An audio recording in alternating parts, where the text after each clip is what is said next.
from the world headquarters of Archer Daniels Midland in Decatur, Illinois, I'm Bob Messenger. And I'm Robert Baldwin. Welcome to another edition of Food and Beverage America. On the menu today. I don't think of it as politics. Really, it's governmental economics. The world according to Dwayne Andreas. Listen, Russia right now is anarchy. And the future of ADM. Our technology is going to be a miracle in China. Plus, a room with a view.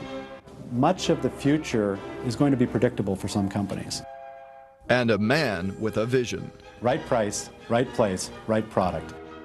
We'll take a look at what's in store for the food and beverage industry as we do a little future shopping at the supermarket to the world. We're in ADM's gateway to the world, and it's here in this trading room that ADM manages the ebb and flow of the world's commodity markets. Bob, when you look at the magnitude and impact of ADM, it's hard to imagine that a company that literally feeds the world grew out of a soybean and a corn kernel.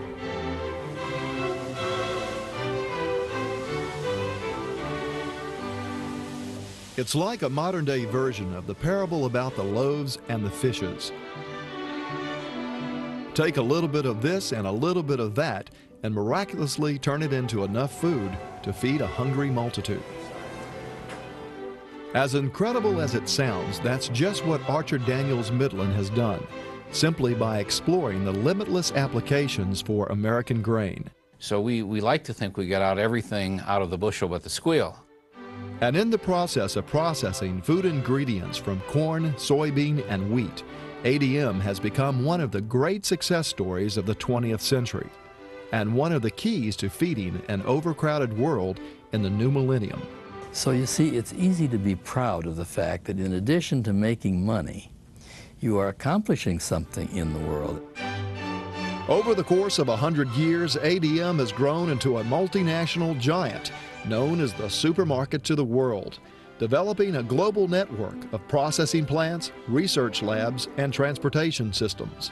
We have 2,500 barges. We have 25,000 rail cars working for us. We have 50,000 trucks on the highways at any given moment. We have 100 ships on the high seas. We have 165 factories. We have 300 depots serving these factories, all working 24 hours a day, 7 days a week, as though they were one unit. As if by providence, ADM has always seemed to be in the right place at the right time, with the right solutions to some tough problems. To answer the world's food shortages, ADM came up with dehydrated soy protein that feeds many of the poorer nations. In response to the Arab oil embargo of the 80s and a personal plea from President Reagan, ADM took its corn and made ethanol, the revolutionary gasoline additive that has dramatically cut fuel consumption and carbon monoxide pollution. It was ADM that provided low-fat, low-cholesterol oils to a health-conscious America looking for an alternative to butter and animal fats. And it was ADM that replaced sugar with fructose in soft drinks and countless other products on the market. Yet, despite these remarkable accomplishments, ADM believes its greatest challenges are just now presenting themselves.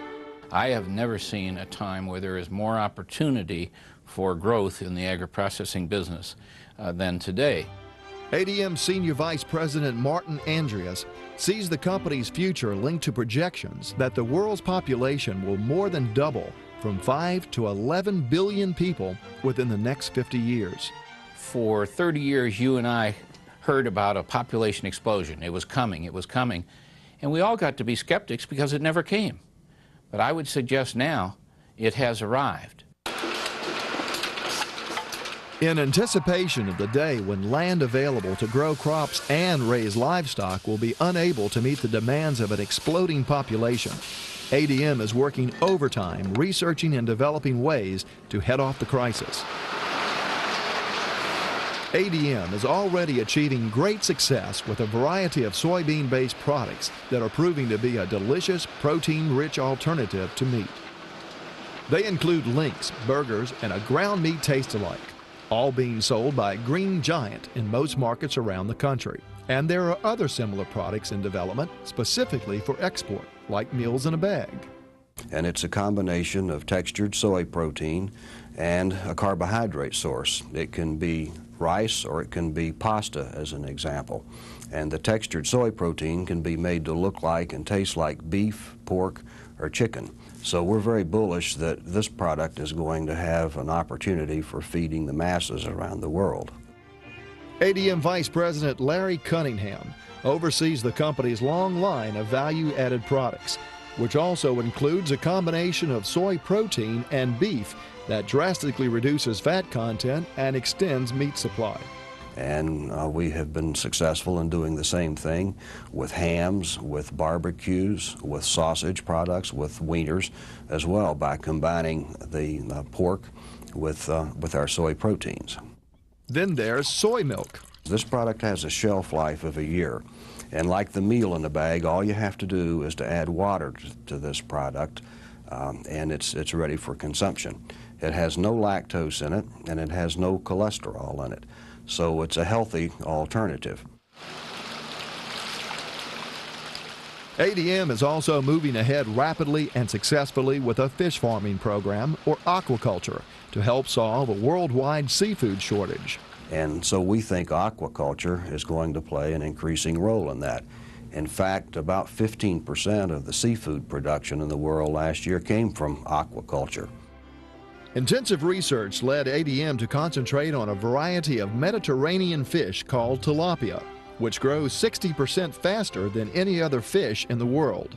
It's the most efficient animal that we know of on the face of the earth, and that is, it only takes 1.8 pounds of feed to get 1 pound of fish. I defy you to find any animal on the face of earth that will gain weight as well as this fish. ADM is also experimenting with hydroponic farming. And the company has even found a way to mine its crops to produce an extensive variety of bioproducts, like vitamin C and E, as well as the vital amino acid lysine. Well, we have built a business here where we put about $1.5 billion into bioproducts, and one of the main ones is lysine. And lysine is basically it goes into feed formulas. It's an additive. It's an amino acid. And you say, well, what good is it? Well, what good it is that it adds weight onto the body quicker and mass onto the body of the chicken or the hog. They mature quicker. They cycle through quicker. It's that simple. And that, along with ADM's other innovations, means more food for a lot more people. But even ADM's illustrious chairman concedes the company would have to grow many times over, very quickly, to meet the needs of the world in the 21st century. You would have to have 5 more ADMs to make the lysine that will be needed in 10 years. You would have to have 5 more ADMs to make the corn products that will be needed in 10 years.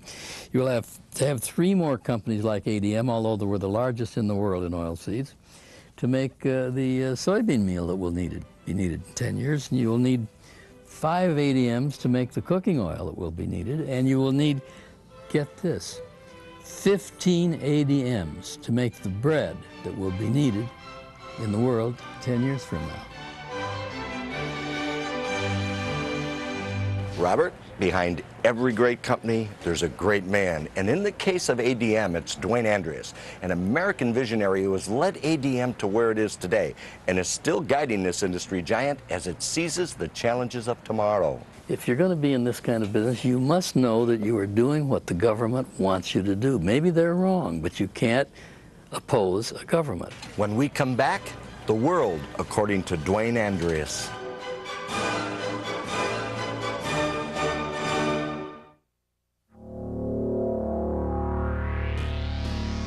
One of the newest developments in nutrition is actually one of the oldest foods known to man, the soybean.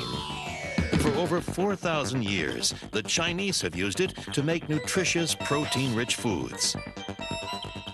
But in America, the history of the soybean is considerably shorter. In fact, it didn't become a widely used food ingredient here until the 50s.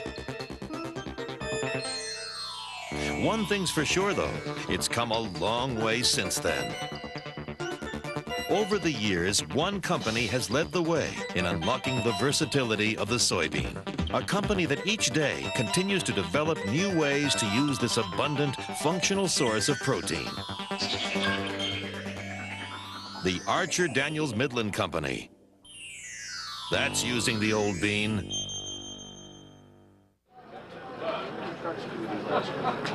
Welcome back to ADM's world headquarters in Decatur, Illinois. The man who sits at the top of this great multinational is more than your traditional chairman and CEO. Dwayne Andreas is an American icon whose business expertise has had a profound impact on the world and made him a friend and confidant to world leaders from Eisenhower and Nixon to Reagan and Gorbachev. He has a unique insight into the workings of business. And now, in a rare and remarkable interview, he shares his vision of the future with Bob Messenger. A lot of folks, when they talk about you, say that you are as politically astute as you are about the food industry itself. Politics is important today in being a major player on the world stage, or at least understanding politics. I don't think of it as politics. Really, it's governmental economics. Most governments are socialist now, semi-socialist. All the European governments are democratic socialist governments run by conservative people, but they're managing things. Even our country is more democratic socialist than we admit to because the government's involved in our businesses. If you're going to be in this kind of business, you must know that you are doing what the government wants you to do. Maybe they're wrong, but you can't oppose a government. You need to be close enough to understand which direction they're going, what they will approve of. And if you're going to invest money, that you're going to have a tailwind and not a headwind economically. Let's talk about something that I think is near and dear to your heart, and that's NAFTA and GATT. Now, you see the complaints about NAFTA. We knew those complaints would occur. In fact, I think we discussed that with the President. There is a certain time here when some jobs will move toward Mexico. It won't be all peaches and cream. But over a 10 or 15-year period, NAFTA will be a great thing for this country and a great thing for Mexico. First, you have to have enough free trade so that, let's just think about Mexico. The standard of living in Mexico must double. If the standard of living of Mexico doubles, gets up just to the level that it is say, in the Caribbean, they would use $50 to $75 billion more American food, upgraded food like meat and chicken. So the key to prosperity for us is to get the standard of living of the Mexican people up. NAFTA will do that. The same thing is true of GATT. I love your optimism about Mexico. You're enthusiastic, and I'm not hearing that from a lot of people in the food industry today because it's so volatile down there. They talk about corruption and you name it. It's just a place everybody's afraid of. You are optimistic, and you sound like you're saying, let's go. This is the time to get into Mexico because things are very cheap there. You go in there with American dollars, you can buy things, not really cheap, but I mean they're worth the money, pay no premium. You can build things there. You have good labor. Mexicans are very good workers. Labor is cheap. This is the time to go in there. A lot of companies have had trouble, a lot of major players and even some multinationals trying to perform successfully in third world markets. ADM seems to have found a way to do that successfully. Why you and why do the others having so much trouble? We've had a good deal of experience making mistakes in third world markets. So what we have done in recent years is we have learned that you must have local partners. Like in China, we do a very, very good business, but we have local people as our partners. In some cases, we only own 20% of the business because we need to have them. In one case, we have a government corporation as our partner, and that works. But we have found the hard way that to send Americans into third world countries to run and do a business doesn't work very well. You must make a good economic partnership with the local people. One of the scarier markets for companies to compete in is Russia. It's very volatile today, and yet you guys have dived headfirst in there, and in fact, you've been in there a long time. Russia right now is anarchy, and it's in a great depression. But of course, eventually it will be a huge market. When Russia starts improving again, when free enterprise takes hold, Russia will be a huge market again. That's one of the the interesting things about companies. Sometimes they think business is business, and you're talking to a guy like Castro, but yet somebody back here might say, well, why is Duane Andreas talking to Castro? He's the bad guy. I'm only talking to him about business now. He needs a big oil refinery there to get cooking oil for his people. He needs a big sugar refinery to upgrade his sugar value added to make more money in the world market out of his sugar. We can do both of those things for him. That's what he'd like to have us do. Of course, we're prohibited from doing it. The laws that were once put up against Castro really are just laws against people like me now. The U.S. confines its own people, while the British, the French, the Spanish, everybody else can go in there except us. But I think you'll see a growth rate in Cuba of maybe 3.5% over the next few years, and the standard of living will begin to rise. Let's take a look at tomorrow and down the road a few years, maybe the next century. Where are the opportunities for your company? I think that we need to become very rapidly more global. We have about as big a percentage of the business in the United States that we're in as you should have. I mean, after you get 20% of a certain field, you're competing with yourself. If you get 30%, you may have too much. There's a certain limit. People don't like to buy everything from one company. So our future growth has got to be in places like China and, of course, Europe. China is where the big future is. There are 1 billion people there, and their standard of living is rising at a fantastic rate. And our business in China will grow probably 25% every single year. Our technology is going to be a miracle in China. It will get more food into millions of people's mouths that they like, that they're already trained to eat soy products. I think that's where ADM will make its biggest move in coming years. Don't go away. We have a lot more coming up. Food Processing Magazine is your ticket to the industry's leading decision makers. From R&D, packaging, and equipment to business and marketing, Food Processing touches all key segments of the food and beverage industry. Food Processing and its 80,000 readers are the supplier's magazine of choice to carry their marketing messages to the people with the power to influence business decisions. If you want your advertising to count on Food Processing Magazine. For more information on advertising rates or the editorial calendar, just call 312-644-2030.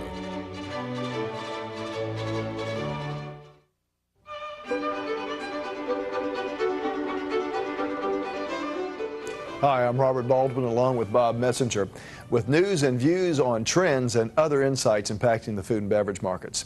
Well, Bob, Procter & Gamble is finally in the game now that Olestra has been approved by the FDA. Yeah, but you can take this to the bank, Robert. Olestra, under the brand name Olean, will be slammed, slandered, and slapped around by the likes of Michael Jacobson of the Center for Science and the Public Interest, perhaps Olestra's greatest enemy. Jacobson's already on the record saying Olestra causes everything from diarrhea to cancer, heart disease, and blindness. That's pretty strong criticism. And pretty wrong, considering Jacobson has yet to prove any of those silly accusations. In any event, Olestra's here, and some companies like Frito-Lay are already testing product made with the fat replacer. So, what's the latest word on pasta? Well, pasta's healthy image drove it to new consumption and sales highs in 1995. Find SVP, the New York-based research firm, says the retail market for pasta in this country reached nearly $2 billion, and that's up from 1991's $1.6 billion. And by the year 2000, Robert, the retail market and the value-added pasta segment will combine to make pasta a $5 billion business. Consumers and their desire for more healthy and nutritious eating will keep pasta riding high well into the next century. Of course, all this healthy eating doesn't explain the fact that America is getting fatter all the time. Well, maybe it's all the sauce they're putting on the pasta. No, Robert. If they're like me, first they eat the pasta, then they eat the cheesecake. General Mills says it has completed the selection of 75 real women who will form the composite of the new Betty Crocker, which an artist has already used to form a computer-generated composite image of a more contemporary Betty. But I'll tell you this, based on that composite, she's a real goody two-shoes. She can cook, teach Sunday school, serve as a PTA leader, own her own business. She's socially responsible, and on and on. The way I see it, Robert, anyone with that kind of image is probably dying to cut loose and party down. So yeah, I'd go out with her. A first-of-its-kind campaign to identify certified organic foods went into effect recently in Minneapolis area supermarkets, sponsored by the Midwest Organic Alliance. Bright new organic food label with a yellow sun rising in a blue sky over a green field is now in products in over 60 Minneapolis grocers and food co-ops. I like this move, Robert, because I never liked the positioning of organic foods in the first place. This is an industry where glitz and glitter sells, and this should at least be helpful in giving organic foods a stronger presence in the supermarket. Well, that's it for news and views, but stay tuned because we've got a lot more coming up. We do not have an average American anymore. Everybody is different. A futurist view of the industry when Food and Beverage America returns in a moment. There was a party the other day in Dinuba, California. The Ruiz family and all the folks at El Monterey were celebrating the first shipment of their new El Monterey Mexican Grill burritos, enchiladas, and quesadillas. Everyone agreed they're the best tasting frozen Mexican foods ever. But there was still one big hurdle: Grandpa Lewis. Fortunately, he approved. And now El Monterey Mexican Grill is headed your way with love from everyone here in Dinuba, California. He was the man who stood against the so-called barbarians at the gate. And we'll be going to RJR Nabisco to speak with industry legend H. John Grinnis on the next edition of Food and Beverage America. Today, the food and beverage industry is a whole new ballgame. In fact, it's more like a crystal ball game. As you already heard from the chairman of ADM himself, you've got to anticipate the future and then try to get there ahead of it. That's right, Bob, but there's a unique think tank that's made it its business to show other food and beverage players how to do just that. From this 40th story window, you can look right across Minneapolis and all the way into the future. This lofty perch is a kind of observatory tower for a group of visionaries who can see a new horizon for the food and beverage industry. Right now we're at a window of opportunity because of the industry initiatives going on, because of the success stories of some of the front leaders. Much of the future in the next 2 to 5 years is going to be predictable for some companies. And that's where David Donnan and his team of business and economic professionals come in. Donnan is the National Director of Food and Packaged Goods for KPMG Peat Marwick. He's what you might call the chief architect of a blueprint for tomorrow, a navigator guiding clients through the industry complexities of the 1990s and into the new realities of the 21st century. What we endeavor to do is to bring to our clients that aspects of the business that they can look at from an overview. They can see the strategies and the issues that the companies are facing. This is really a deep cut of the manufacturing supply chain. With 72,000 employees in 136 countries, KPMG is already one of the leading professional service firms in the world. But because of a dramatic shift in the way America is living and eating, KPMG has never been more vital to the food and beverage industry than it is at this pivotal point in time. Right now, in fact, 1996 should be a bellwether year. It's the first year where we will see more food purchased away from home than purchased for the home. More people are eating out either at fast food restaurants, full-scale restaurants, or ordering in the takeaway type of marketplace. So the statistics are actually going to show a large portion of the food service market now taking an almost a dominant role in food purchases. To compete against this food service challenge, Donnan and his team tell their clients they must rethink the way they go about supplying customers. I think one of the issues right now is getting a lowest total cost delivered. If you go to a fast food restaurant, you pick up a burger and you have a sale at 99 cents a burger, it's very difficult to go home and make that from scratch for that low of a cost, particularly if you throw in the convenience factor. How can grocery retailing really be low-cost delivery to consumers? How do we get rid of the inconsistencies, the inefficiencies, the overlap, the duplication that exists within the channel? And that's where efficient consumer response is working at reinventing the whole industry. You have a KPMG hot link and you go to food and beverage.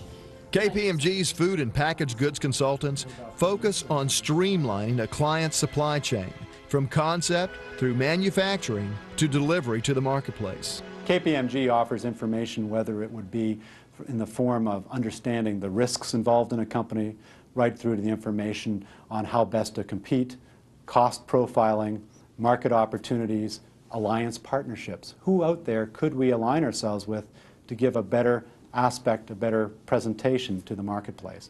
KPMG uses its technology network to learn what the consumer wants, how much, and where. Clients can then begin to eliminate unnecessary inventory, bring down cost, and increase speed of delivery. Right price, right place, right product. All have to be delivered to the consumer at the right time. How that is being achieved projects a fascinating picture of the food and beverage industry in the next century and the new millennium. A vision David Donnan shared with me as we spoke at length about the future. The competition in the future is not going to be company to company, but alliance to alliance. And how those alliances work between ingredients, agribusiness, food processors, wholesale distributors, and retailers is going to be an important part of the competitiveness of the future grocery industry. Dynamics in the industry are changing rapidly. There are going to be increasingly more winners and more losers. Who are they?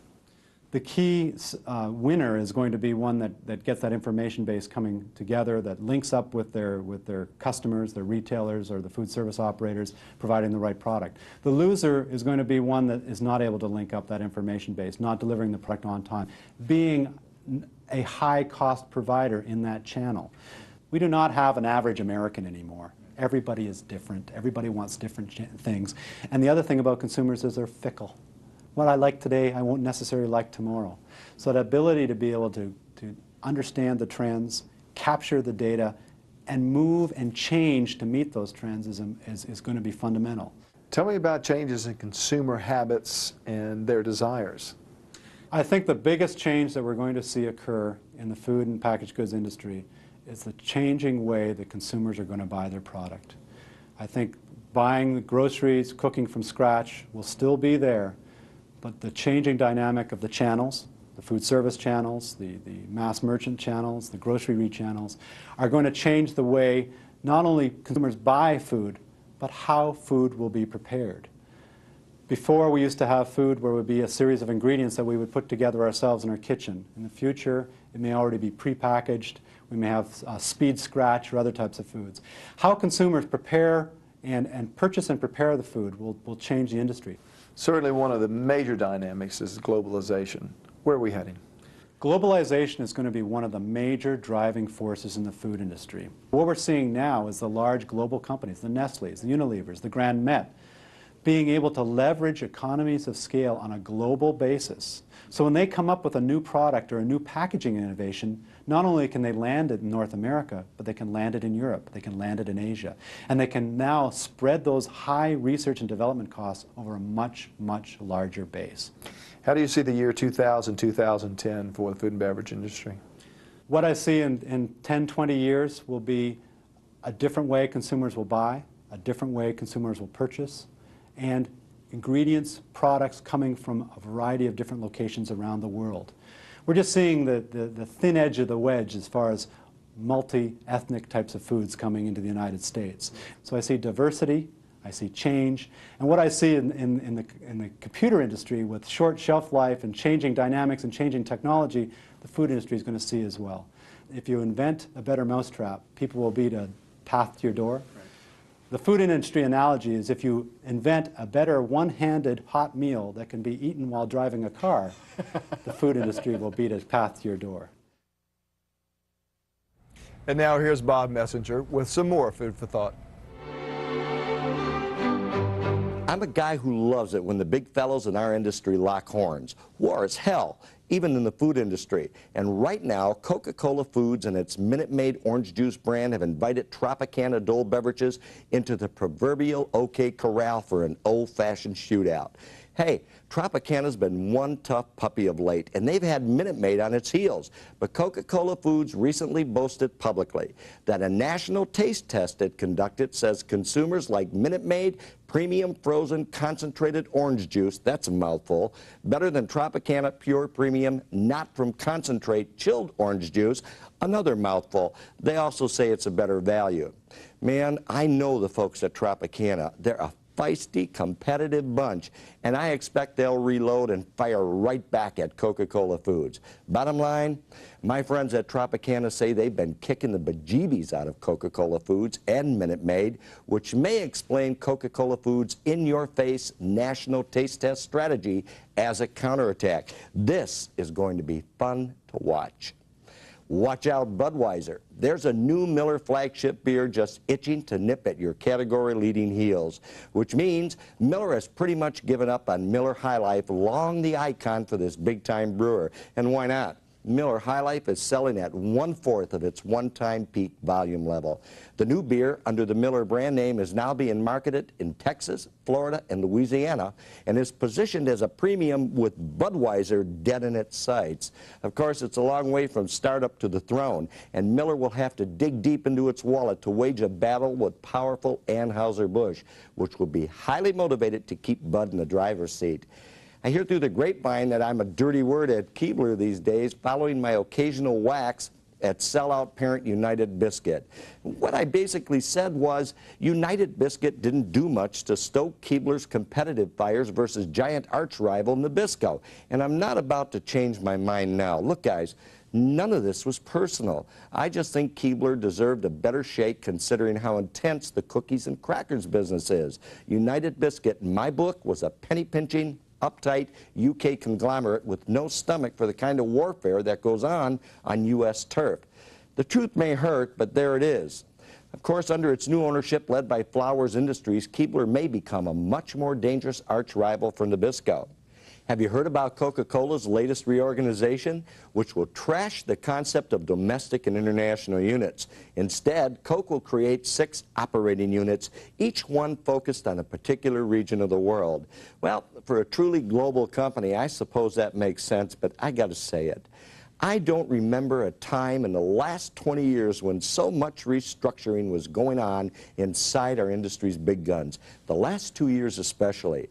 Please note, at the same time Coke was announcing its big change, Kraft Foods was offering an early retirement package to about 1,400 administrative employees. And did you know, since Kraft began its restructuring strategy, over $6 billion in annual revenues has been plucked from the corporate piggy bank by buyers, including the huge bakery business, which went for $865 million last summer.